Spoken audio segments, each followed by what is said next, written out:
गुरुदेव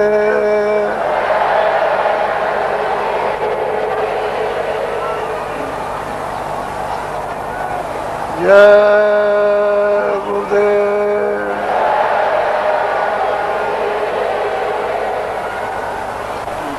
गुरु का ध्यान कर प्यारे,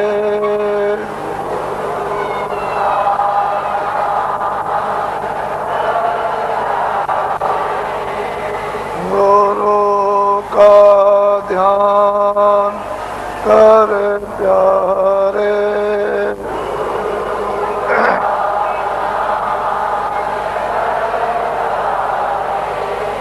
बिना इसके नहीं छूटना,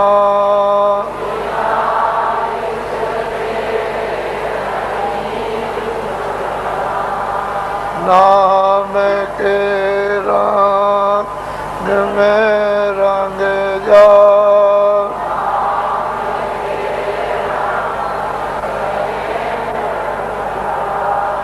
नाम के रंग में रंग जा।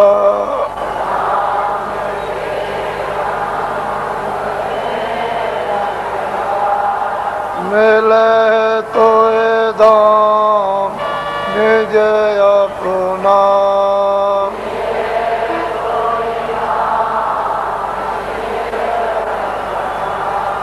गुरु के शरण कर ले,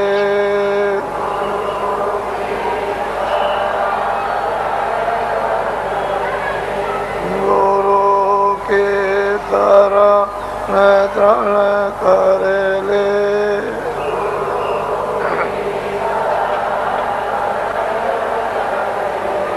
बिना इसका नहीं करना,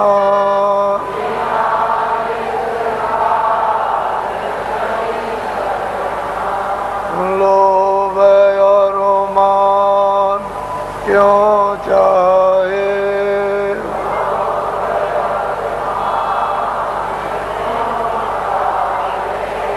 लोभ और मान क्यों चाहे।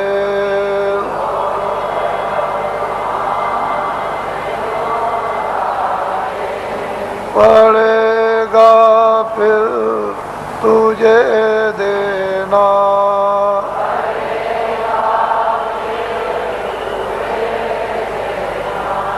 कर्म में जो जो करेगा तू,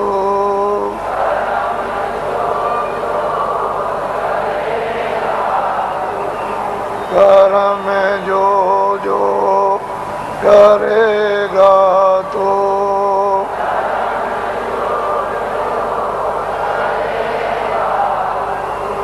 वही फिर वो ना भरना,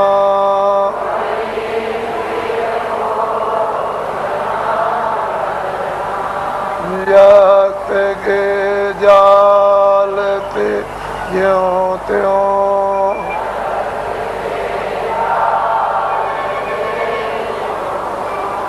जगत के जाल से ज्यों त्यों,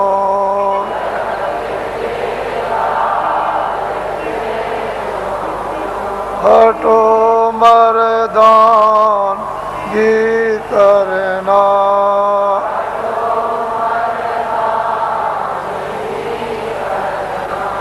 जिन्होंने मार मन डाला,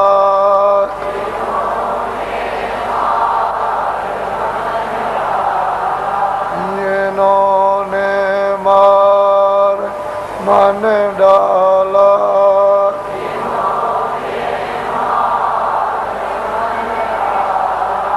उन्हीं को सूरमा कहना,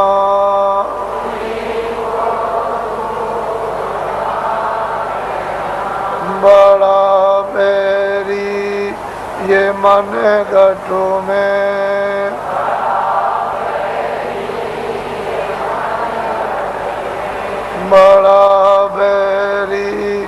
ये मन घटों में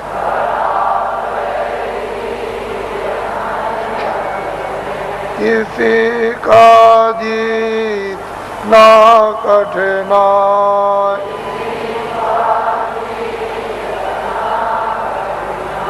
पढ़ो तुम्हें इसी के पीछे,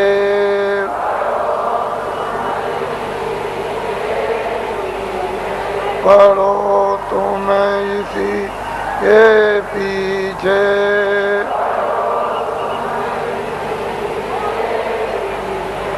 और सब ही जतन तजना,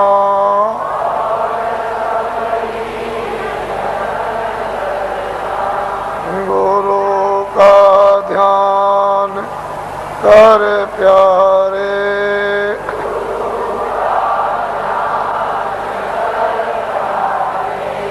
बिना इसके नहीं छूटना,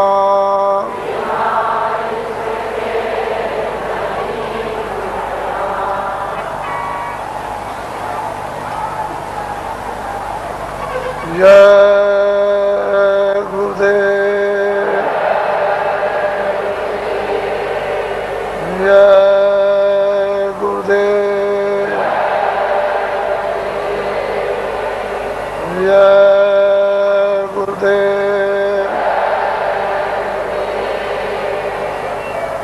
जय गुरुदेव नाम किसका, जय गुरुदेव नाम किसका, जय गुरुदेव नाम किसका। नर नारियों, बच्चे और बच्चियों,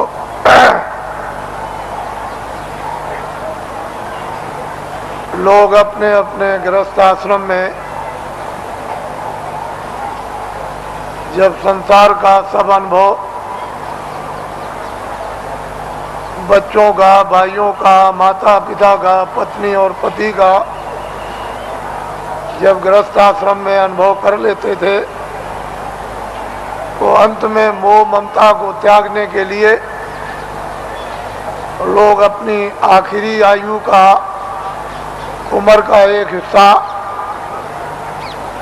ये सोच करके देते थे कि अब चलते चलाते हमारा कल्याण हो जाए। तो और तीर्थाटन घर से निकलकर भागवत या गीता कराकर और भोज कराकर देशाटन के लिए, तीर्थ यात्रा के लिए निकल पड़ते थे और ये हाथ जोड़ते थे कि हम आ गए तो आ गए, अब हमको ये समझो कि हम नहीं हैं। हमारा यदि समय पूरा हो जाए तो हम बीच में ही चले जाएंगे। इस तरह से लोग घर से निकलकर तीर्थों में, देवस्थान में, ऋषियों मुनियों महात्माओं के आश्रम में लोग आखिरी आयु में भ्रमण करते थे। ये आशा तोड़कर जाते थे कि अब हमको घर में वापस नहीं जाना, और रास्ते ही में उनका शरीर शांत हो जाता। प्यार ने खाया, ऐसे ही पड़ा रह गया, गड्ढे में गिर गया, किसी ने फेंक दिया, ये कुछ नहीं। घर से निकल गए और चले गए। पहले सभी आश्रमों में ये नियम था, अब ये कहा गया, अब ये बताया गया है कि गृहस्थाश्रम में रहो और आपको सच्चा सत्संग, सच्चे महात्मा का मिलना चाहिए, जिससे सत्संग और उसके वायुमंडल में अगर यदि शरीर शांत होता है तो अपने को वो परम सौभाग्यशाली ये समझे कि मेरी आत्मा का हो गया कल्याण। मैं जो कह रहा था कि अगले साल इसमें से कितने लोग यहाँ पर जो बैठ कर के सुन रहे हैं वो अगले साल यहाँ नहीं आ सकेंगे, उनका समय पूरा हो जाएगा। इससे ये मालूम होता है कि आपका समय साल से कम रह गया, इसलिए दोबारा फिर ये आपको अवसर नहीं मिलेगा। न तो आप दर्शन दे सकते हो और न आप दर्शन कर सकते हो और न आप सत्संग सुन सकते हो, क्योंकि श्वासों की पूंजी समाप्त हो जाएगी और अनमोल मनुष्य शरीर किराए के मकान से जीवात्मा को विवश और लाचार होकर के निकलना पड़ेगा। तो आपने देखा होगा, आज सुबह लाइन में खड़े हुए पूजा के लिए, न कोई बीमार है, आराम से खड़े हैं और पूजा की प्रतीक्षा में है कि हम वहां तक पहुंच जाएं और प्रसाद ले लें, और बस उतने ही में जमीन पर बैठे और शरीर छूट गया, यानी जीवात्मा शरीर से निकाल दी गई। ये जीव का बहुत ही अहोभाग्य, ऐसा अवसर जीवों को मिलता नहीं है।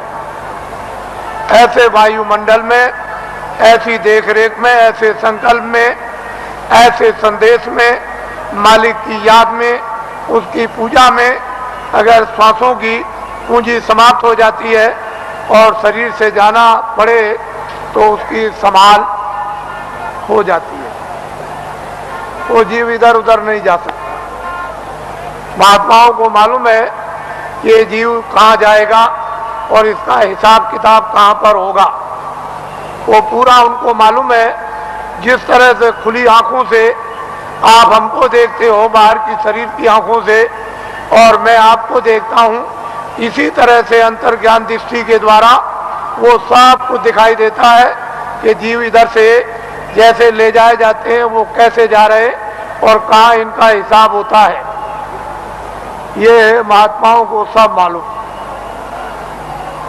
पिछली किताबों में महात्माओं ने बहुत कुछ आपके लिए निराकरण कर दिया है और उन्होंने आपको बहुत विश्वास दिला दिया, उसके कहने की जरूरत नहीं है। तो दो आदमियों का यहाँ पर शरीर छूट गया और कल दोनों के दोनों ही गए। इससे ये मालूम हुआ वो बड़े बेचारे प्रेमी थे, बड़े भक्त थे और बराबर सत्संग में जगह जगह सम्मिलित होते रहते थे, सत्संग सुनते थे और दर्शन देते और दर्शन करते थे। ऐसी उनकी बड़ी तीव्र लालसा रहती थी। तो ऐसे लोगों का तो वैसे भी काम हो जाता है। जो नामदानी जंगल में रहते हैं, जो यहाँ सत्संग में नहीं आए, अगर उनका भी शरीर छूटता है तो उनके लिए भी इंतजाम बंदोबस्त करके रखा है कि उनकी भी जीवात्मा गड्ढे में नहीं जा सकती। उनको मालूम है कि कहाँ किस समय पर। इसके माने ये नहीं है कि यहाँ सत्संग में बैठे हैं और आपका दर्शन कर रहे और दर्शन दे रहे और वो जंगल में जीव जो है वहां से चला गया, ऐसा नहीं।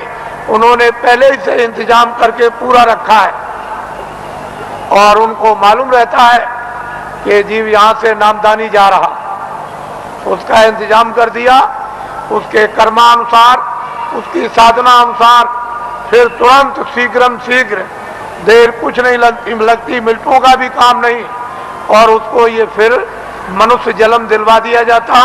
और ऐसे वायुमंडल में जन्म मिलता है जहाँ आसपास में सत्संगी यानी प्रेमी सत्संगने स्त्री और पुरुष रहे, और जैसे ही वो बच्चा बड़ा होता है फिर नामदान प्राप्त कर लेता है और वहां से साधना फिर शुरू कर देता है। यदि बीच में फिर उसकी साधना अधूरी रह जाए और फिर वो अपना शरीर छोड़ दे तो फिर उसकी संभाल हो जाएगी और ऐसी जगह पर उसको जन्म दिलवा दिया जाएगा कि फौरन सत्संग में फिर आकर और नामदान को प्राप्त कर लेगा और जहां से साधना छूटी है फिर शुरू कर देगा।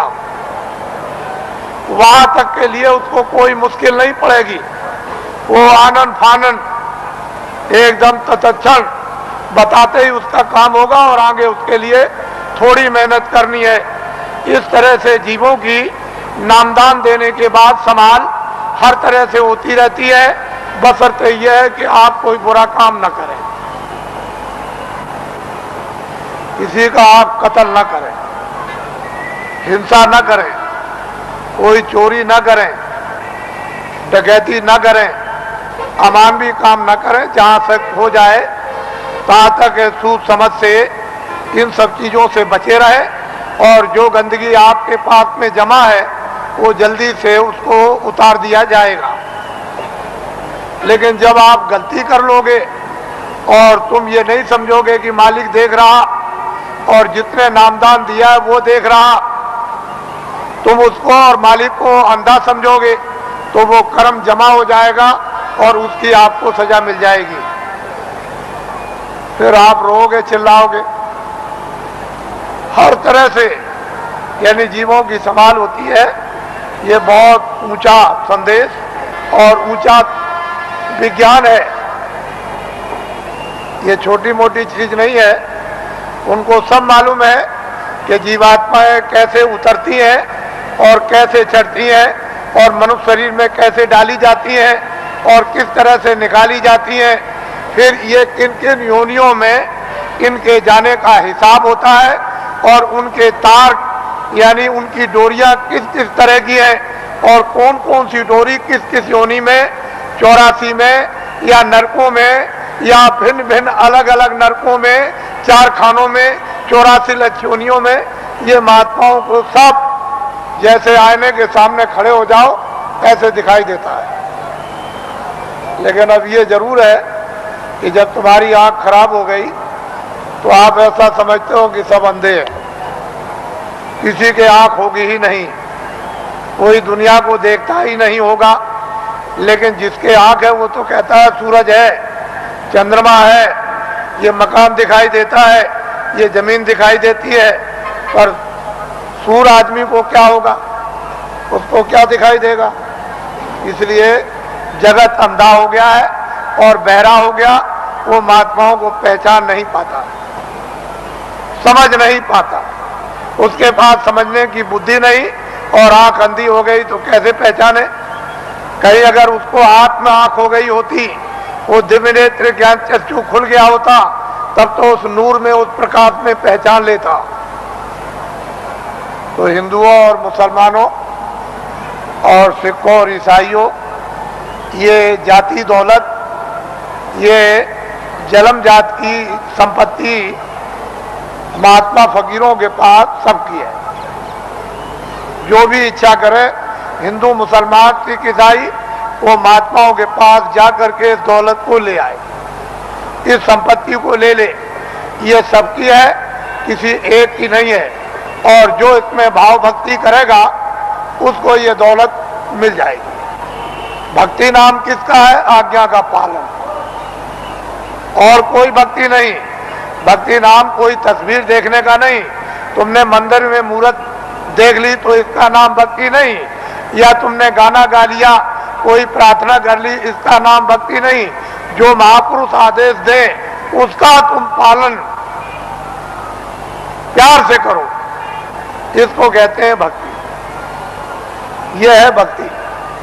हमने राम को नहीं देखा, हमने कृष्ण को नहीं देखा, हमने तुलसीदास को नहीं देखा, हमने मोहम्मद साहब को नहीं देखा, हमने ईसा मसीह को नहीं देखा, हमने पैगंबरों को नहीं देखा, हमने योगियों को नहीं देखा, ऋषि मुनियों को नहीं देखा, तो आप किसका पालन करोगे? रामायण समझ में आती नहीं, गीता समझ में आती नहीं, कुरान समझ में आती नहीं। अगर समझ गए होते तो रहम ना आ जाता, फिर जालिम तो नहीं रहते, हृदय में दया नहीं आ जाती, निर्दयी तो नहीं रहते। लेकिन वो तो तुम्हारी समझ में आता नहीं। तो भक्ति नाम है आदेश का पालन। जो आदेश का पालन कर लेगा वो तो महात्मा बड़े दूर के देखने वाले होते हैं। वो धीरे धीरे धीरे धीरे धीरे धीरे चारों तरफ से जाल डालकर और ऐसा तुमको फंसा लेंगे। पहले कुछ नहीं बोलेंगे, धीरे से फिर फंसा लेंगे, और जब शिकंजे में आ गए तब फिर ठीक करेंगे। वो बड़े होशियार होते हैं। वो इस तरह से ठीक करते हैं जैसे एक भृंगी एक झींगुर को पकड़ते ही फौरन उसने मूंछ काट डाली बिल्कुल, और टांग काट दी, उसके पर को काट दिया और बिल्कुल उसको संपुट कर दिया कि अब ना उड़ सकता है न चल सकता, बिल्कुल करके बराबर कर दिया उसको एकदम, और उसको पकड़ लिया और ले गया और छेद पर अंदर की तरफ सुराग में बैठा दिया और दरवाजे पर बैठ करके भृंगी बस फिर आवाज देता है 24 घंटे।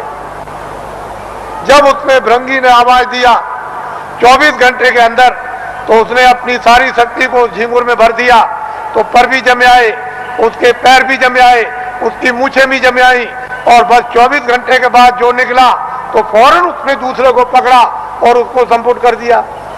तो महात्मा बड़े होशियार होते हैं, तुमको नहीं मालूम कि वो कैसे पकड़ते हैं, आपको कुछ नहीं पता, जानते ही नहीं हो। इसलिए आप ये मत समझो ये सूखा सत्संग नहीं है। आपने कल देखा अपनी आंखों से कि 4 बजे से लाइन लग गई और सारी रात जाड़े में बैठे रहे, तो आपको ये जानना चाहिए कि सारी रात जगह एक तपस्या की, ऊपर से सर्दी थी और लाइन में धीरे धीरे बैठ करके खिसके हैं, धीरे धीरे आए और लाइन अभी तक लगी हुई है। अगर इसको देख करके तुमको अगर कुछ भी देश का और तुमको धर्म का और अध्यात्मवाद का और मोहब्बत प्यार और महात्मा फकीरों और सेवकों का अगर अनुभव नहीं होता है तो तुम्हारी बुद्धि जानवरों से भी गई गुजरी। फिर तो मैं ये कहूंगा कि जानवर ही अच्छे, आदमी अच्छा नहीं। इस दृश्य को आप देखिए, इस दृश्य को वैसे मेरे पास ऐसा रास्ता है कि मैं 4 ही घंटे में इसको निपटा दूं, लेकिन मैं ये दिखाना चाहता हूं कि देवियां कैसी बैठी हैं कतार लगाकर, पुरुष कैसे बैठे कतार लगाकर क्या इंतजारी कर रहे हैं और इस ठंडी में किस तरह से तपस्या कर रहे बैठे हुए हैं, ये आपको दिखाना चाहते हैं। ये महात्माओं का गोपनीय राज है। ये राज और रहस्य कुछ दिनों के बाद आपकी समझ में आएगा, अभी तो नहीं आ सकता। इसमें अगर आध्यात्मिकता का कहीं मसाला ना होता, सच्चा और सत्य, तब तो आप बहुत दूर चले गए होते। ये तो असली चीज है और वही सबको घूम फिर करके उसी जगह पर आ जाना, आएंगे वहीं। वो रास्ता एक दिया जा रहा, अभी रास्ता और रास्तों के स्रोत अभी खोल दिए जाते हैं, तो चारों तरफ गली पूछे से और फौरन पगडंडी और सड़कों पर आकर और फौरन आ जाएंगे बिल्कुल। फिर आप देखिएगा इस दृश्य को, तो आप ऐसा मत समझो। वो कहते तो कुछ नहीं है, अगर कह दें कि तुम ये हो, तुमने सुबह इसको मारा, शाम को इसको मारा, इसकी चोरी की, इसकी डकैती की, इसका बुरा किया, इसका ये किया, तो 2 मिनट नहीं ठहरोगे। फिर तो 2 मिनट नहीं ठहर सकते हो, भाग के चले जाओगे। करे यहाँ तो सब कुछ खुल गया, यहाँ तो कुछ नहीं है। लेकिन वो धीरे से पोशीदा रखकर वो धीरे धीरे धीरे धीरे जब रास्ते पर ले आएंगे और बांध लेंगे, तो कहेंगे अरे बेटा, ये बच्चे तूने बहुत कुछ कर लिया, ये काम किया है। तब उसका होश उड़ जाएगा और वो अपनी जगह पर आ जाएगा। वो आदेश उसको मिलेगा, उसका पालन करेगा। उसका नाम है भक्ति। वाल्मीकि बदल गए, गंगा बदल गई, सदन कसाई बदल गए, और बड़े बड़े राजे और जिम्मेदार बदल गए, और डाकू और बदमाश बदल गए, बड़े लुच्चे और लफंगे बदल गए। महात्माओं के पास पहुंच करके बदल जाते, और बड़े बड़े सिद्ध हो गए, और बड़े ज्ञानी हो गए, और त्रिकालदर्शी हो गए, और जो इतिहास बना दिया उसको अभी तक कोई काट नहीं सका। उन्होंने लिख दिया मैं सबसे बुरा था, मैं सबसे पापी था, मैं सबसे गुनाहगार था, और सब कुछ चिल्लाकर उन्होंने किताबों में ढंढोरा पीट दिया। लेकिन यह है कि जिस महापुरुष के चरणों में गए उन्होंने उस सबको क्षमा कर दिया। उसके बाद में मसाला है, जड़ी है, औषधि है, बूटी है, उसको लगा करके और सबको धो डाला। तब उसको स्वच्छ और साफ और निर्मल और शुद्ध और पवित्र है, उसको कर दिया, उसकी तब महिमा होती है, तब गुणगान होता, तब भक्त और भगवान की लीला होती है। नहीं तो वैसे तो कौन भगवान को पहचान सकता है? भगवान तो भक्तों को पहचान लेगा, लेकिन भक्त कौन है? कोई नहीं। भक्त और भगवान का एक रस, एक रूप और एक भाव जब बन जाता है तब लीला होती है भक्त और भगवान की, स्वामी और सेवक की, और मुर्शिद और मुरीद। तो मुसलमान जो मस्जिद में इबादत करते हैं, उनके इबादत करने का तौर तरीका सही नहीं है, गलत है। इसलिए मुसलमानों की इबादत खुदा कबूल नहीं कर रहा। क्यों नहीं कर रहा? कि उन्होंने अपने दिल और दिमाग को पाक साफ नहीं रखा, और गंदगी से मालिक इबादत को कबूल कभी कर नहीं सकता। इसलिए उनकी इबादत कबूल नहीं होती और वक्त उनका जाया हो रहा। और ये जिस्म जो आपको थोड़े वक्त के लिए दिया गया, वक्त पूरा होते ही जैसे ही पूरा हुआ, लेकिन उन्होंने कहा जिस्म हमने इबादत के लिए ही दिया है कि इबादत से तुम अपनी रूह को जगा लो और नजात में पहुंचा दो मौत के पहले। लेकिन आपने इसको समझा नहीं, वक्त पूरा हुआ और रूह को जिस्म से निकाल दिया। जिस तरह से हिंदू की जीवात्मा निकाली जाएगी, उसी तरह से मुसलमान की रूह निकाली जाएगी, और फैसला दोनों का एक ही तख्त पर होता है, अलग अलग नहीं। वहां न कोई हिंदू है न वहां कोई मुसलमान, वहां तो जो भी तुमने अच्छे और बुरे जो काम किए वो वहां पर हैं और उसी का इंसाफ हो जाएगा। वहां किसी शहादत और गवाही की जरूरत नहीं। ये सब कुछ है, महात्माओं को, महान आत्माओं को ये सब दिखाई देता है। इससे मालूम होता है कि वो कौन है हिसाब करने वाला और किस तरह से हिसाब करता है, और किन लोगों को फिर मनुष्य शरीर नहीं मिलता और कब तक नहीं मिलता है, ये महापुरुषों को सब मालूम। अब आप लोगों से हमारी ये विनय और प्रार्थना है कि अब आप लोग अपना उम्र का जो थोड़ा बहुत बचा हुआ हिस्सा है, कुछ तो आप खेती दुकान दफ्तर में लगा दो, कुछ बच्चों की सेवा में लगा दो, कुछ मान सम्मान में लगा दो, कुछ सोने में। थोड़ा सा समय बचाओ इसी मनुष्य मंदिर में, जिस्मानी मस्जिद में, तो सच्चे खुदा की रूह से इबादत हो जाए और सच्चे भगवान का जीवात्मा से भजन हो जाए। तो ये जीवात्मा उस नूर को, यानी वो रूह नूर को वो पाले, यानी जीवात्मा उस प्रकाश को प्राप्त कर ले जो इसकी जान है, जिसके बगैर ये बेखबर और अकेली बियाबान अंधकार जंगल में ये मारी मारी फिरती है, उसका कोई सहारा देखभाल करने वाला नहीं।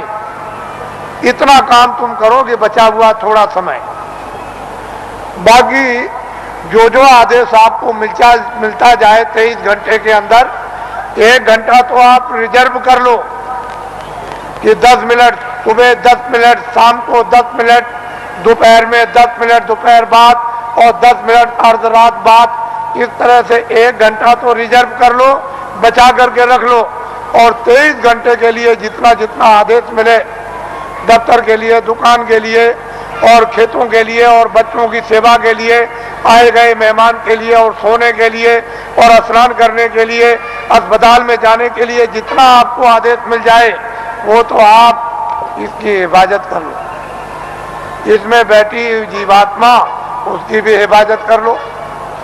दोनों काम आपके लिए सुलभ हो जाएं, ये भी ठीक और जीवात्मा भी तुम्हारी जाग जाए। लेकिन इसी से जगेगी जब ये ठीक रहेगा, निरोगी रहेगा और स्वच्छ रहेगा और साफ रहेगा और पाक रहेगा, तो फिर जीवात्मा भी साफ हो जाएगी और निरोगी हो जाएगी। नहीं ये रोगी तो वो भी रोगी, ये गंदा तो वो भी गंदी, मन गंदा, बुद्धि गंदी, आंख गंदे, चित्त गंदा, तो जीवात्मा और अंतःकरण भी गंदा। तो फिर बीमारी कैसे जाएगी, ये रोग और कोड़ कैसे जाएगा? तो इसलिए आप थोड़ा रिजर्व करो अपने समय। फिर थोड़े ही समय के बाद जब नशा उतरने लगेगा तो अफीम का नशा कुछ नहीं, शराब का कुछ भी नशा नहीं।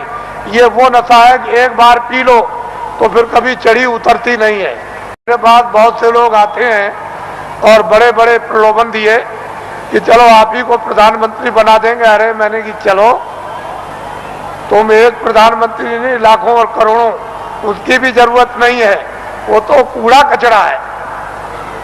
प्रधानमंत्री का स्थान कूड़ा कचरा बदबूदार है। ये सब तुम्हारा कोई असर लगने वाला नहीं है। इसको छोड़ दो। धन और दौलत ये सब छाया है, ये वक्त से ये सब अलग थलग, और ये भी छाया, ये मैल है। देखते देखते मिट्टी का मिट्टी में, वायु का वायु में, अग्नि का अग्नि में, और आकाश का आकाश में, ये सब का सब जल का जल में मिल जाएगा और कुछ भी पता नहीं चलेगा कि ये कहाँ चले गए। और जीवात्मा जिसके कारण ये चलता फिरता बोलता है, ये बादशाह कहलाता, सेठ साहूकार कहलाता, विद्वान कहलाता और बड़ा बहादुर और दानी कहलाता, वो तो निकल जाएगा, उसका भी पता नहीं। उसी के पते के लिए अनमोल मनुष्य शरीर आपको दिया गया। इसमें बैठकर उसका पता लगा लो और इन्हीं इंद्रियों के द्वारा तुम जो है उस छाया पर, यानी कागज पर लिख मारो कि मैंने उसको देखा जिसका कभी नाश नहीं होता है, जो चलता फिरता बोलता नहीं, जिसके यहाँ कभी सुबह शाम नहीं होती है, जिसके यहाँ कभी रात्रि और दिन नहीं होता, और सूरज और चांद कभी निकलता नहीं, वो एक रस रहने वाला। इसलिए आप थोड़ा समय बचाओ, ये हमारी विनती और प्रार्थना है। हम तो वर्षा आदेशानुसार ये देते हैं, लेकिन उसको संभाल करके रखो। हमारी बात अच्छी तरह से समझ लो। तुमने अगर किसी की नाक काटी है सुबह, तो वो सब फिल्म में आ गई। शाम को तुमने गर्दन काटी तो सब फिल्म में आ गई। वो रो रहा, चिल्ला रहा, सामने पड़ा। मारने वाला भी है, मरने वाला भी। किसी की टांग काट दी, हाथ काट दिया, रात को चोरी या दिन को की, दिन को डकैती या रात को, या आपने और कोई अमानवी काम, ये सब फिल्म में, फाइल में सब छपता जा रहा। और जब तक वो कुछ नहीं बोलेगा, जब तक आपका समय पूरा नहीं होता, और जैसे ही समय पूरा हुआ पूरी फाइल खुल जाएगी। तो आप वहां ये तो नहीं कह सकते हो कि मैंने नहीं मारा, मैंने नाक नहीं काटी हूं, तो सामने होगा और तुम भी सामने होगे, और चाकू चलाते होगे, तुम वहां बंदूक चलाते होगे, लाठी चलाते होगे, तुम चोरी करते होगे, तुम डकैती डालते होगे, सब वहां पूरा का पूरा वो वहां तस्वीर है। तो आप क्या इनकार कर सकोगे? ये बदले देने पड़ेंगे। जब आपको ये अदले और बदले, तुमको दान के, पुण्य के, किसी की सेवा करने के, सम्मान करने के, तुम आदर करोगे, तुम पानी पिलाओगे, खाना खिलाओगे, दवा दे दोगे, और किसी मरीज बीमार की सेवा करोगे, ये सब वहां छप जाएगा। तो ये अदला और बदला। फिर वो तुमको मारेगा, फिर तुमको खिलाएगा, तुम्हारी इज्जत करेगा, तुम्हारी बेइज्जती करेगा, तुम्हारा मतलब यह है कि चोरी करेगा और तुम्हारी रक्षा करेगा। जो जिसके साथ जो काम करेगा उसको बदला देगा। इस अदले बदले से कोई चूक नहीं सकता। जब कृष्ण भगवान 56 करोड़ यदुवंशियों को समाप्त कर दिया, पलक के मारते में खून की नदी बह गई, तो जब जाने लगे प्रभात पाटल नदी के किनारे कि अब हम अंतर ध्यान हो जाएंगे, चले जाएंगे अपने गोलोक को, उसी समय एक बहेलिये ने उधर देखा तो उनके पैर में पद्म था। उसने सोचा कि हिरन पानी पी रहा, तो फौरन निशाना लगा करके उसमें मार दिया। और उस बहेलिये को मालूम हो गया कि लग गया। वो फौरन दौड़ करके आया तो देखा कि वहां कृष्ण भगवान बैठ करा रहे हैं, बड़ी पीड़ा हो रही। तो उसने कहा, अरे भगवान ये क्या हो गया, मैंने तो सोचा था कि हिरण पानी पी रहा और यहाँ आप निकल आए, मैंने तो बड़ा अपराध किया। कह लगे, भाई तुमने कुछ नहीं किया, मैंने रामा अवतार में पेड़ की ओट में होकर के हमने बाली को मारा था और बाली बहेलिया बना, तो फिर वो द्वापर में कृष्णा अवतार में उसने अपना बदला ले लिया। जब ऐसी ऐसी शक्तियों से ये बदले नहीं चुक सकते हैं, उनको भी बदला देना पड़ेगा, तो तुम्हारे पास तो कोई शक्ति और ज्ञान नहीं, तुम कोई योगी तो हो नहीं, तुम तो मतलब यह है कि आप सिद्धि प्राप्त करने वाले तो हो नहीं, तो तुमको तो ये बदले देने ही पड़ेंगे। जब ऐसी ऐसी शक्तियों को देना पड़ा और किताबों में लिख दिया कि ये हमसे भी बदला नहीं चुक सकता, हमको भी देना होगा, लेकिन संत इस बदले को चुका देते हैं। उनके पास बदले के चुकाने का मसाला है, योगियों के पास नहीं है, सिद्धों के पास नहीं, ज्ञानियों के पास नहीं, तत्वदर्शियों के पास नहीं, संतों के पास में इसका मसाला है, इसको चुकाने का, और किसी के पास नहीं। तो आपको तो ये भेद मालूम है नहीं, फिर आपने तो कृष्ण को देखा नहीं कि आप जल्दी से कहोगे कि नहीं हम भी हैं। फिर जब आपने देखा नहीं तो पूजा किसकी कर रहे हो? अरे किताब में लिखा है कि तुम जाओ, अगर मुझको पाना चाहते हो, मेरा दर्शन करना चाहते हो, मेरे लोक में आना चाहते हो, तो जो मुझको पा चुके हैं तत्वदर्शी, जिन्होंने अपनी जीवात्मा को जगाकर और ज्ञान चक्षु द्वारा जिन्होंने मेरा साक्षात्कार किया है, तुम उनके पास चले जाओ, वो मेरा भेद बताएंगे और उनकी कृपा और मदद और सहायता से तब मेरे लोक में तुम आओगे। तो ये तो कोई मानने वाला है नहीं, तो बताओ फिर पूजा किसकी हो गई? तुमने खुद को अपने को धोखा दिया, खुद को भ्रम में रखा, खुद को अंधकार में रखा और खुद भटक गए। कौन बताएगा आपको? आपकी आत्मा की कौन रक्षा करेगा, कौन संभाल करेगा? माँ बाप कर नहीं सकते, धन दौलत कर नहीं सकता, राजा कर नहीं सकता है और लोग कर नहीं सकते हैं, तो इस आत्मा की रक्षा कौन करेगा? जो किताबों में लिखा हो आपकी समझ में आता नहीं। आप तो किसी महात्मा महान आत्मा को खोजते नहीं हो, और आपके पास भी चला जाए तो आप उसको पहचानते नहीं।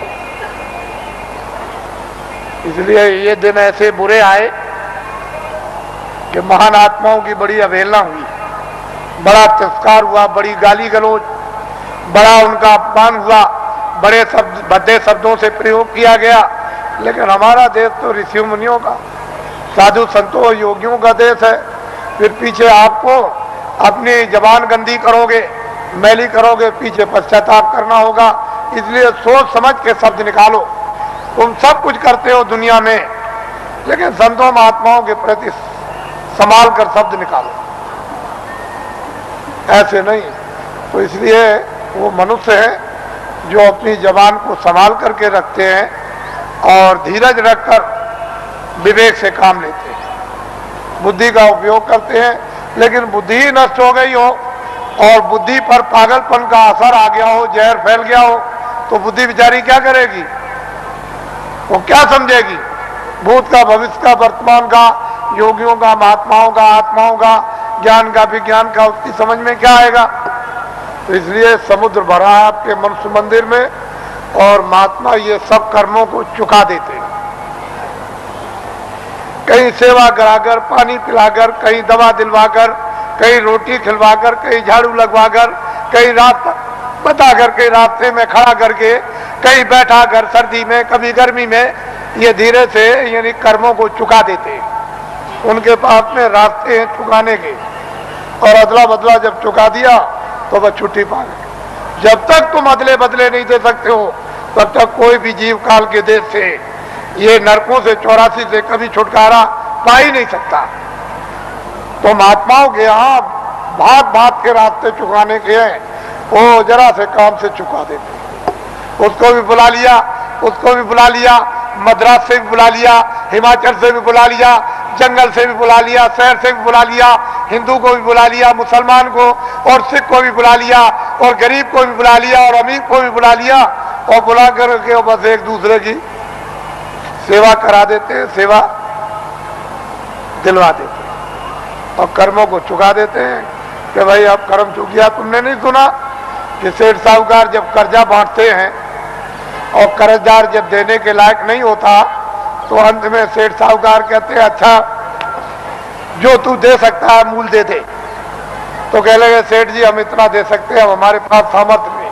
क्या अच्छा ला दे दे, जा मैं अपने कागज से तुझको माफ करता हूं और ब्याज भी छोड़ देता हूं। तो छोड़ देता। तो ये ब्याज और कर्म कर्जा ये पहाड़ों की तरह से लदा हुआ है, ये बिना संतों के कोई माफ नहीं करेगा।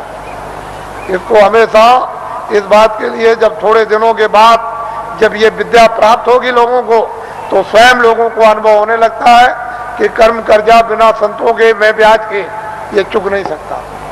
आप इसको जानते हैं, मालूम है आपको, लेकिन बहुत सुलभ है, बहुत सरल है, बहुत सहज है।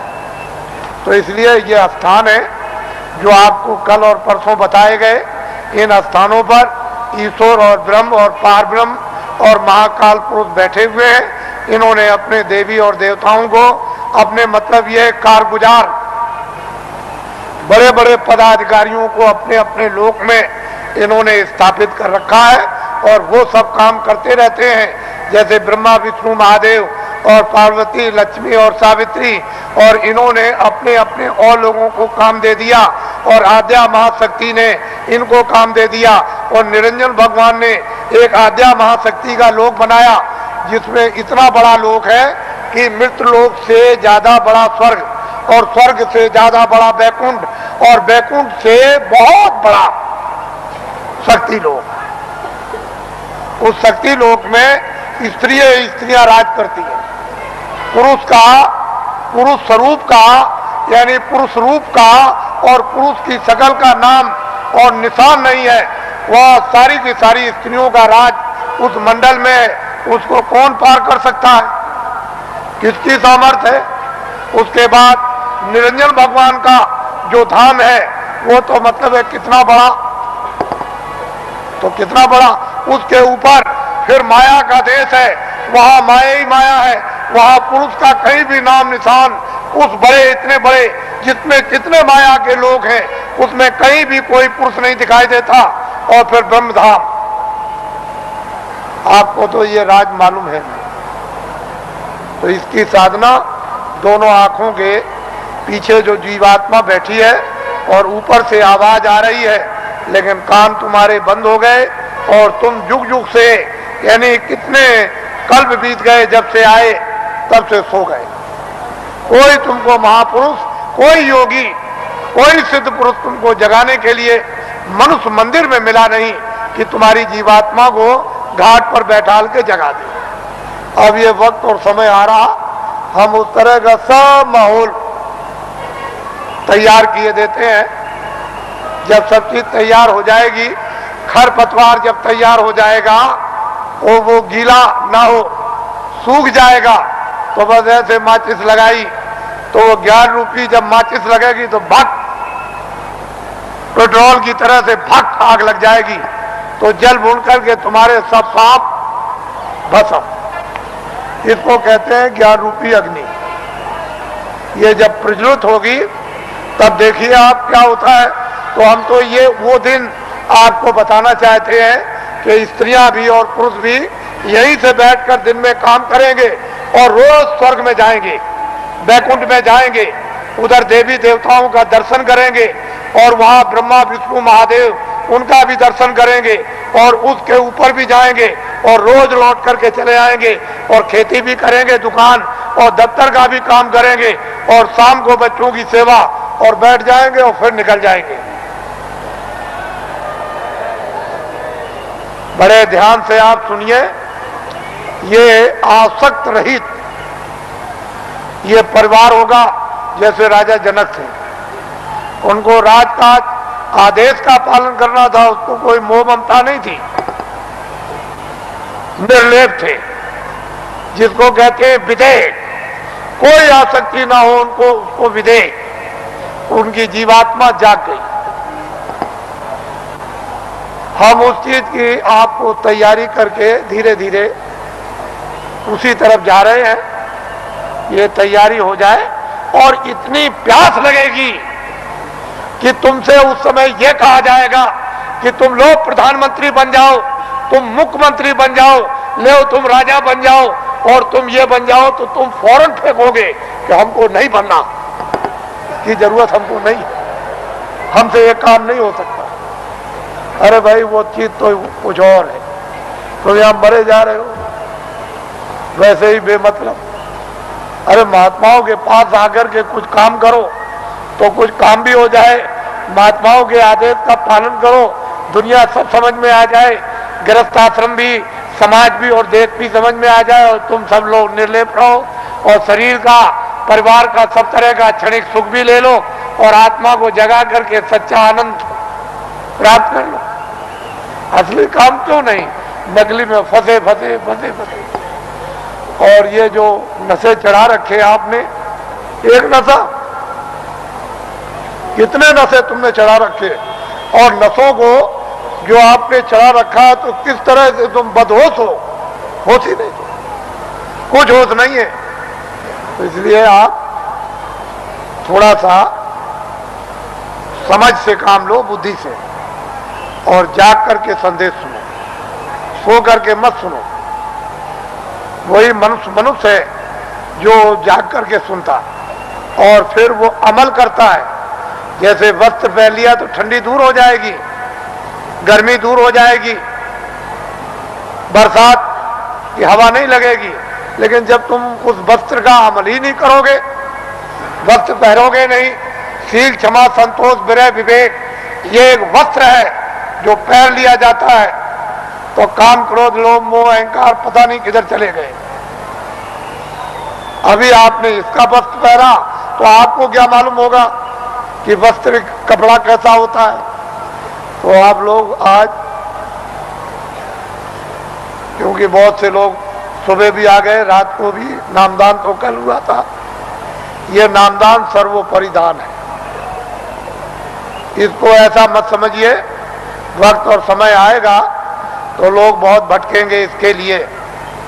जो आज इसकी अवहेलना, तिरस्कार करेगा, उसको 200-200 मील, 400-400 मील, 500-500 मील दौड़ करके जाना पड़ेगा। ये अभी से मेरी बातों को याद रखिए। ये नामदान सर्वोपरि दान है और ये आत्मा के धन का दान है, आत्मा के ज्ञान का, आत्मा की सिद्धि का और आत्मा की शक्ति का और आत्मा के अमृत का ये सच्चा दान है। ये बाहर का वो छाया का दान नहीं है। इसलिए वो मंत्र नहीं है जो गुरु मंत्र, ये गुरु दीक्षा नहीं है, ये आत्म मंत्र है, आत्म दीक्षा है, इसलिए इसको नामदान कहते हैं। आप लोग इसको सम्मान से ले लो और ये सबके काम आएगा। हिंदू, मुसलमान, सिख, ईसाइयों के, छोटे बड़े, बच्चे और बच्चियों के, ये अमूलक वस्तु है, ये हीरे जवाहरात से नहीं मिलेगी। चाहे जितना भी दुनिया में बांटो, जब उस प्रभु की कृपा हो जाएगी उन महात्माओं पर तभी वर्षा होगी। इसके पहले कुछ छेड़ने वाला नहीं, पत्ता नहीं हिलेगा। लेकिन जो दया उनकी हो गई कि इन आत्माओं को अवसर दे दो, इनको मौका दे दो, इन पर वर्षा कर दो और ये बीज डाल दो, जब वो ऋतु और समय आएगा तो जम जाएगा। महात्मा फकीरों की मेहनत व्यर्थ नहीं जाती। तो मैं आदेश का पालन कर रहा हूं और ये सर्वोपरि आत्मदान आपको दे रहा हूं, उसको आप सम्मान से ले लो। और 2 मिनट, 4 मिनट, 5 मिनट, 1 मिनट, आधे मिनट मनुष्य दरवाजे पर, मनुष्य आत्म दरवाजे पर बैठकर आप जिस तरह से बताया जाए उस तरह से आप भजन करो। यहीं पर अगर दरवाजे पर बैठ करके आपने भजन कर लिया तो रिद्धियों सिद्धियों का सबका भंडार उदय हो जाएगा। यहीं से सब चीजें मिलने लगेंगी। लेकिन दरवाजा नहीं मिला और वहां बैठ करके भजन नहीं किया तो कुछ मिलने वाला नहीं है। वैसे ही खाली आए हो, अज्ञान में आए और अंधकार में आए, रोते हुए आए। जब जाने का समय होगा तो ज्ञान रखवा लेगा, देखना रखवा लेगा, सुनना और बोलना रखवा लेगा, और एक पीछे से ठोकर मारकर रवाना कर देगा। इसलिए आप लोग संभल करके रहो। हम तो कोई जय गुरुदेव है नहीं, इस किराए के मकान का नाम आपका ही रखा हुआ, जो रखवाया होगा उस समय के पंडितों से, यह नाम तुलसीदास है। और जय गुरुदेव नाम उस परमात्मा का, ईश्वर का, भगवान का, उस सर्वशक्तिमान, उस ब्रह्म का, उस अल्लाह ताला यानी खुदा और गाड का नाम। ये किसी इंसान आदमी का नाम नहीं। तो जो नाम मैं भगवान का बोलूंगा सब लोग एक साथ बोलेंगे, आगे पीछे नहीं। जो नाम बोलता जाऊं सब लोग उच्चारण करना, जिससे हमको मालूम हो कि आप शुद्ध नाम का उच्चारण कर रहे हो। जब मैं बोल बंद हो जाऊं तो आप भी बंद हो जाना। बोलो जय गुरुदेव। और ये आत्माओं का गोपनीय यानी रूहों का ये छुपा हुआ राज, ये खजाना है। ये जब तुम जरा सा रियाज और जरा कमाई करोगे, थोड़ी सी आप मेहनत, अभ्यास और साधना करोगे, तो जल्दी से ये प्रकट होने लगेगा। लेकिन तुम ऐसे ही बैठे रह गए तो घर का भी कोई काम नहीं होता। और वैसे घर में भी कोई आपको नहीं पूछेगा, अरे भाई काम प्यारा, चांद थोड़ी प्यारा है। अरे भजन करोगे तब तो तुम प्यारे बनोगे, तब तो तुम्हारी जीवात्मा इस अंधकार से, इस जड़ता से निकलेगी। लेकिन भजन नहीं करोगे तो कौन किसको प्यारा? पति स्त्री को जवाब देता है, स्त्री पति को जवाब देती है, माँ बाप बच्चे को जवाब देते हैं। चाम नहीं प्यारा, काम प्यारा। अरे बातें प्यारी नहीं है, साधना और भजन और प्यारा है। तो इसलिए थोड़ा तुम भी मेहनत करो, हम भी करो, दोनों की मेहनत से ये हो जाएगा, काम पूरा हो जाएगा। आज गुरु महाराज का ये उनका पुण्य, जो संकल्प यहाँ छोड़ गए हैं, जो आशीर्वाद और आदेश जो दे गए हैं, ये सब उनकी चीज है। हमारे पास कुछ उन्हीं का आशीर्वाद, उनकी दी हुई ये दौलत है। और उन्होंने आदेश दिया है कि इस तरह का जब समय आएगा तो बांट देना, वो आपको मिलेगी। उनकी ये स्मृति है, यादगार, कि ये खजाना महापुरुषों ने बांटने के लिए दिया है। ये उनकी यादगार और वो सब चीजें ताजी। गुरु महाराज बड़े सादे थे, बड़े सीधे थे, बहुत सादगी थी, बड़े सीधे थे, बड़े भोले थे, लेकिन जानते सब कुछ थे। कोई चीज उनसे छुपी नहीं, सब कुछ जानते थे। और उन्होंने ये संकल्प, तो उनका ही ये संकल्प है कि जीवों को बहुत लाभ होगा, रूहानियत का, आध्यात्मिकता का। आगे सब लोग तैयारी करो, भंडार खुलेगा और सब लोग उस भंडार में प्रवेश होंगे और असली खजाने की लूट होगी। लोग लूटेंगे अपनी अपने दामन, अपनी अपनी झोली, नेत्रों की झोली, नेत्रों का दामन, दिव्य नेत्र की झोली और दिव्य नेत्र का दामन फैलाकर, और माल की, अद्भुत माल की, दैविक माल की, वो खजाने की यानी लुटाई होगी। और हीरे जवाहरात ये उस लुटाई के सामने कुछ नहीं है। वो चेतन हीरे, वो अमृत के हीरे ऐसे बरसेंगे जिसको ये सब के सब इस मनुष्य रूपी मंदिर में अपनी आंखों से वो लुटाई होगी कि जो वर्णन में नहीं आएगी। आपको क्या मालूम है कि आकाश से क्या वर्षा हो रही है? तुमने अपना दरवाजा ही बंद कर रखा तो वर्षा क्या पता चलेगी? अरे दरवाजा तो खोलो, मुंह तो खोलो, तब वर्षा मालूम हो कि कैसी वर्षा हो रही है अखंड। महात्माओं ने जो कुछ भी वर्णन किया है वो कटु सत्य है, उसमें जरा सा भी कोई गुंजाइश नहीं। तो ये उनकी पुण्यतिथि है और उन्हीं के संकल्प का ये आपको प्रसाद। वो तो देने का एक आधार तो चाहिए, तो कोई आधार आपको, जो आधार है वो आपको दिया जाता है कि इसको आप संभाल करके ले जाएंगे। हो सकता है कि साल भर आपको अवसर न मिले, तो इसको आप प्रसाद को संभाल करके रखेंगे और जरूरत पड़ने पर आप इससे काम लेंगे। अपनी व्याधियों में, परेशानियों में कभी कभी ऐसा भी होता है कि हे मालिक, हमको कुछ नहीं चाहिए, जितने दुख हमारे कर्मों के हों वो जल्दी से जल्दी हमको दे दीजिए, लेकिन प्रार्थना यह है कि बर्दाश्त जरूर दीजिएगा, पर हमको आत्मधन लुटा दीजिए। तो इसलिए भी आत्मधन की लूट के लिए भी प्रसाद खाते हैं, ये तो मुख्य चीज है।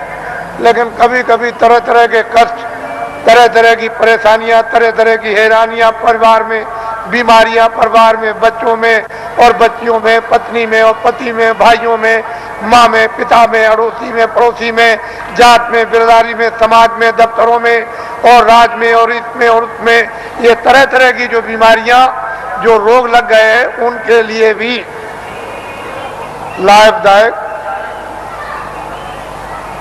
लेकिन यह है कि अनुचित उपयोग करोगे तो लाभ नहीं होगा, उचित उपयोग करोगे तो लाभ हो जाएगा। अनुचित क्या उपयोग है कि मैं ये प्रसाद खाता हूं, आज मैं रात को डकैती डालूंगा, मुझे 1 लाख रुपया मिलना चाहिए, ये अनुचित, इससे लाभ नहीं होगा। तुम इसको खा करके डकैती डालोगे, चोरी करोगे, मौके पे पकड़े जाओगे और फिर कर्मचारी अधिकारी पकड़ेंगे तो वो डंडे मारेंगे, कचहरी पहुंचा देंगे, तुम्हारी सजा हो जाएगी। तो अनुचित प्रसाद का उपयोग मत करो, उचित करो। और मेरी चोरी छूट जाए, मेरी डकैती छूट जाए, झूठ छूट जाए, छल कपट छूट जाए, बदमाशी छूट जाए और मुझसे ये छूट जाए और ये बुराई छूट जाए और मुझ में अच्छाई आ जाए, और जब उचित उपयोग करोगे कि मेरी बीमारी चली जाए या मुझे बीमारी में आराम हो जाए, तो इसमें लाभकारी होगा, फायदा। ये इसलिए बातें आपको बताए देता हूं कि आप श्रद्धा से, आस्था से आपने रात को तपस्या की है ठंडी में। हम भी देख रहे हैं, हम कोई ऐसा थोड़ी है कि नहीं। आपको क्या मालूम कि रात को मैं कैसे घूम रहा था, किसी को नहीं पता कि मैं कैसे निकल के, किसी ने नहीं पहचान पाया, कोई भी सड़क पर पहचानने वाला नहीं मिला। तो आपको तो ये जानना चाहिए कि मतलब ये है कि मैं देखता हूँ, ऐसा थोड़ी है कि मतलब मैं अंदर घुस गया तो मैं देखूं और समझूं नहीं उसको। तो ये सब मैं देखता हूँ कि आप अंगों से तपस्या कर रहे हो और तपस्या का फल आपको मिलेगा। ठीक है, आपने शरीर से गुनाह किए हैं, बुरे काम किए, पाप किए हैं, आपने, ये ठीक है कि आपके ऊपर जमा है, लेकिन तपस्या अपनी जगह। वो तो धीरे धीरे धीरे धीरे जिसका ढेर ज्यादा हो जाएगा और फिर एक दूसरे में मिलने लगेगा, तो मिलकर के एक दूसरा अच्छा और खराब खून शोधन करके और खराबी को निकाल देता है। वो तो अपने तरीका है।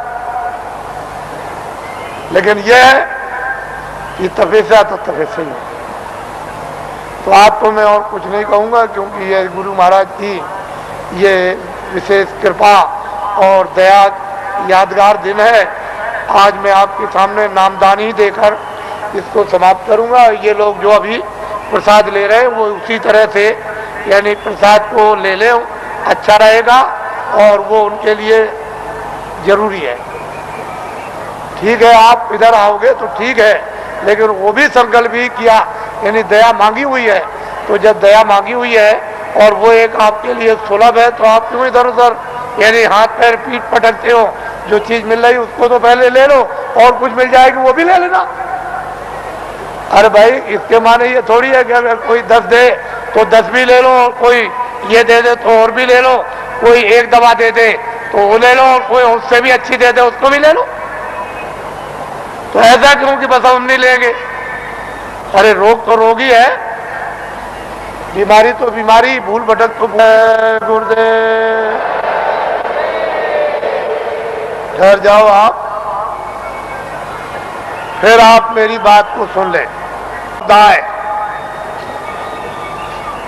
जो इस मैदान में और मैदान के बाहर इतना ही टेंटों में, रावटियों में और इस बाउंड्री के बाहर ये जो अपनी आंखों से आप देख रहे हो, इस स्थान पर 25 सालों से अगेन सुधी 10वीं को प्रतिवर्ष भंडारा हो रहा।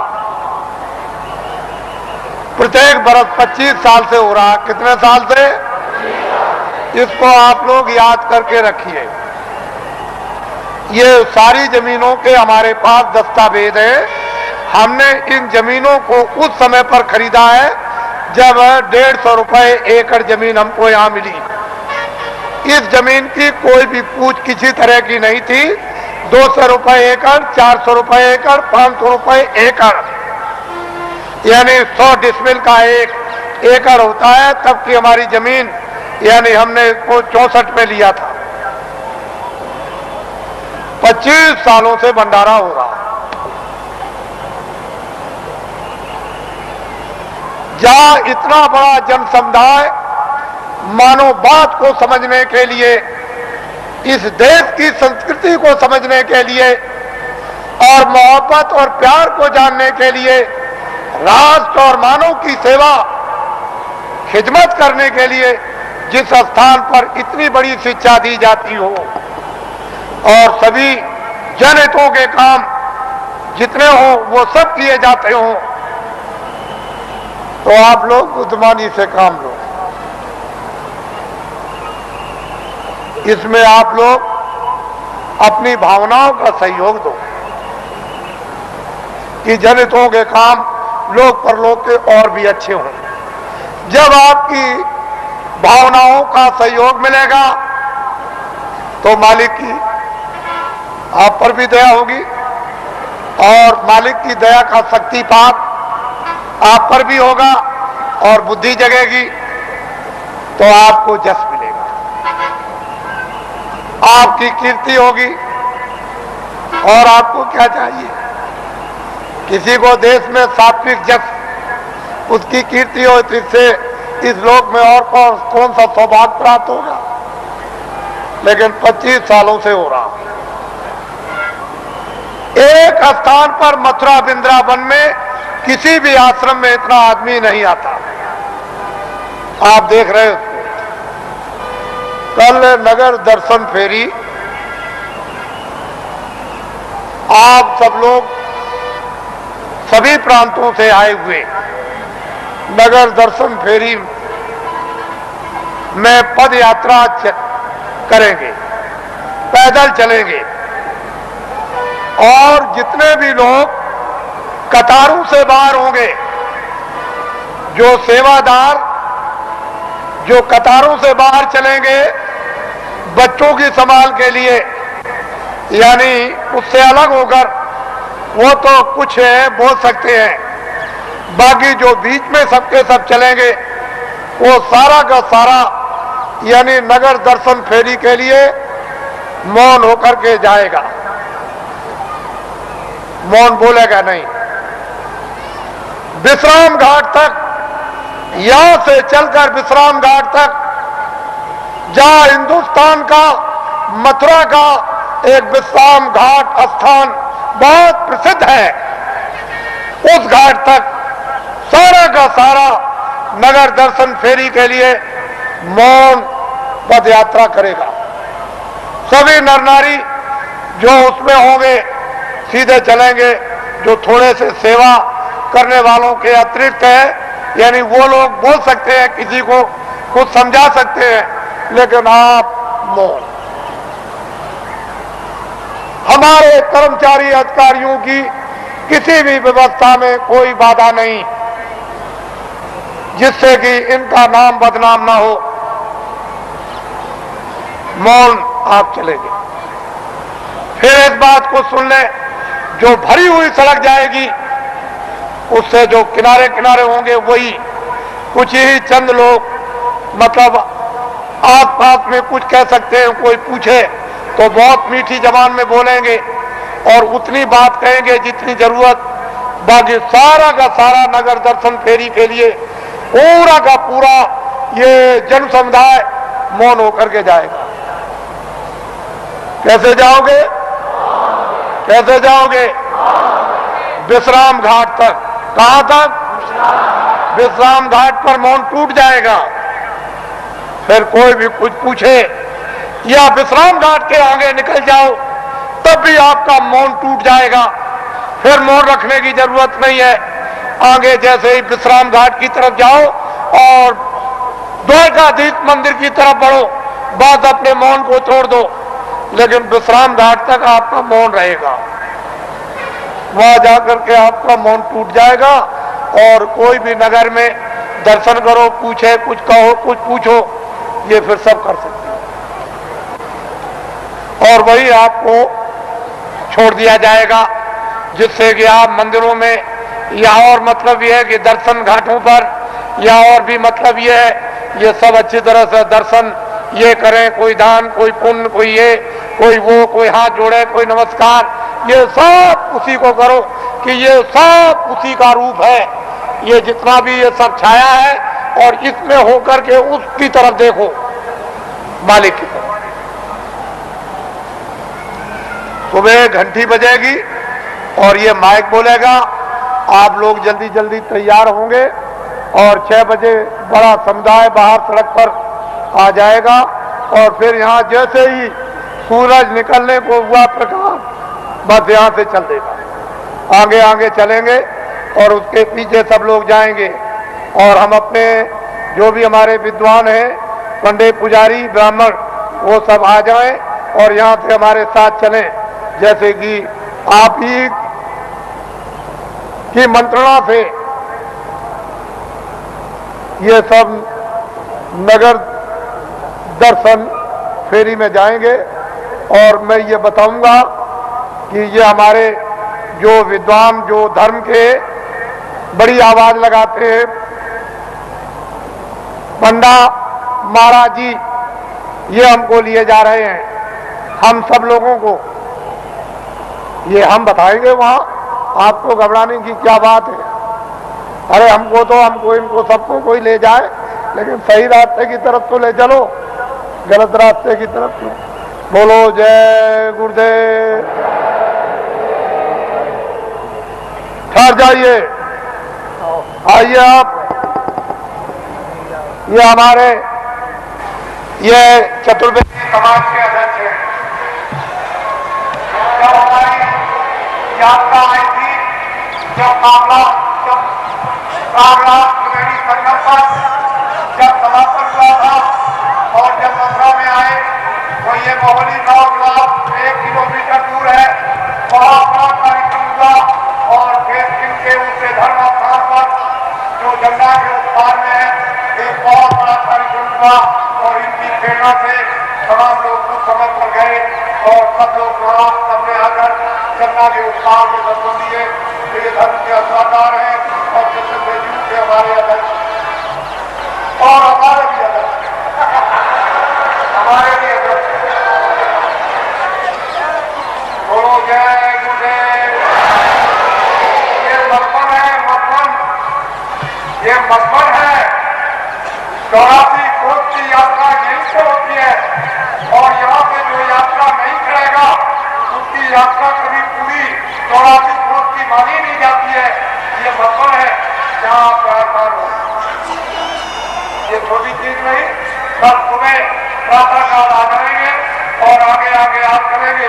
लेकिन ग्रुपों में आप अलग अलग रहे ताकि आगे भी आप रहे और बीच में हमारे साथ और बीच और पीछे भी रहे, जिससे कि मतलब ये मालूम हो कि हम सब आगे पीछे आपके साथ चल रहे हैं। बोलो जय गुरुदेव। और बात तो हरिदेव वो तो गंगा मैया है, अरे ब्रह्म गंगा है, वो गंगोत्री से अरे उधर चढ़ आई है ऊपर की तरफ से। लेकिन गंगोत्री हुई, जब वो धारा आई और महात्माओं ने तपस्या की है तो ब्रह्म लोक से उतारी और मां उन्होंने दूध ना दी वो तो नहीं आ रहा।